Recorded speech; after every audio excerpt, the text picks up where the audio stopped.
Greetings and welcome, everybody. Thank you all for reaching the end of the road with me of 25 days, 25 gripes, in which all of December we made fun of annoying-ass people, as well as their annoying-ass habits. I'm your host, Mr. P, and I'm part 2 of tonight's series finale.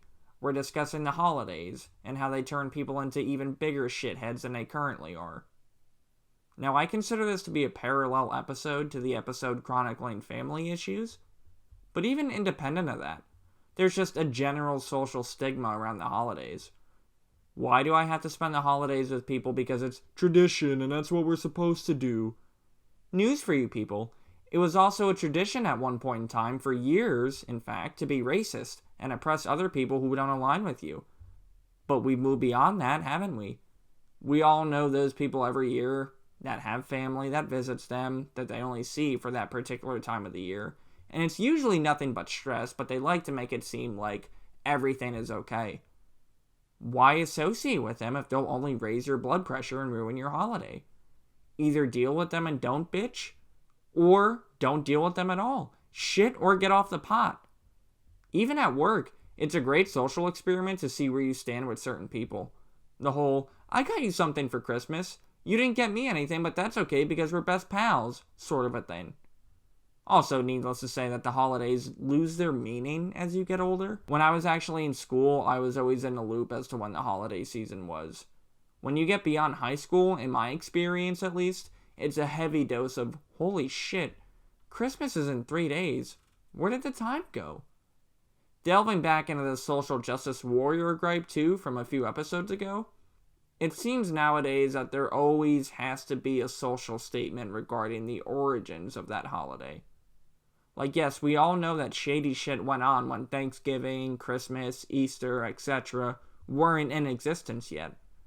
But can we put the armchair activist role aside for a second and just take the holidays for what they're meant for? Taking a breather from the daily pressure cooker of life and spending it with those that you value the most in your life? Or if you don't even. Another annoyance of mine is if you want to spend the holidays by yourself, others will act as if that's the worst sin that you could possibly commit and that you're depressed.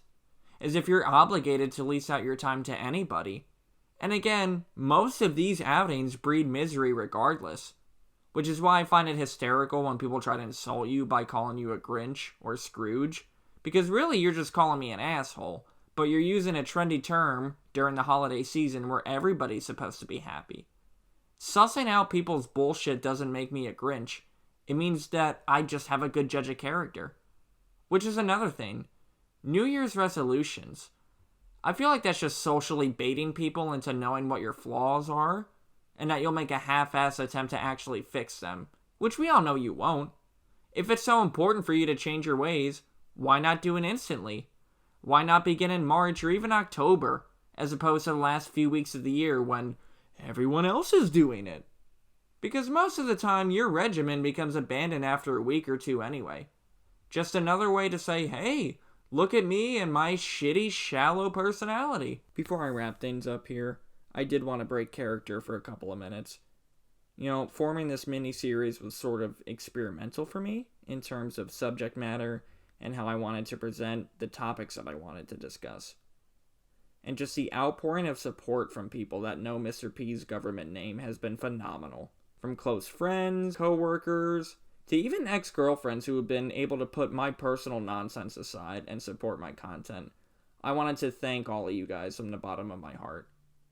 Developing a mini-series in which you're shitting on most walks of life can easily rub people the wrong way. And I've tried to maintain a decent job of speaking my mind and calling attention to niche issues that bother people yet they can't discuss it.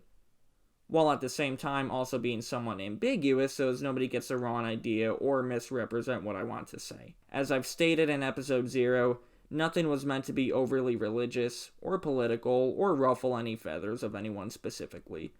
My goal was to create an environment in which people can feel comfortable exercising their anger, as they're often repressed from doing so in day-to-day life, whether it be due to family, school, money, relationship, or just general life problems. And even if this only resonates with both members of my audience, just reaching those two people with honest commentary is enough to know that I've done my job and knowing that they're not alone. As for what's next, I'm going to leave this channel open and sporadically make related episodes in which I most likely shit on other aspects of life that are inexplicably accepted by other people. But it was very important to me to lay out content for a whole month and stick to it while enticing people. So again, I appreciate you all for griping with me, and I love you guys. Thank you all for listening to 25 Days, 25 Gripes, in which we've satirized annoying-ass people and their annoying-ass habits. I'm your host, Mr. P, and you haven't heard the last of me. Hope you guys enjoyed the series. Feel free to leave your unfiltered feedback or ideas of what you'd like to hear in the future. And as always, if you've enjoyed what I've spewed, please like and subscribe.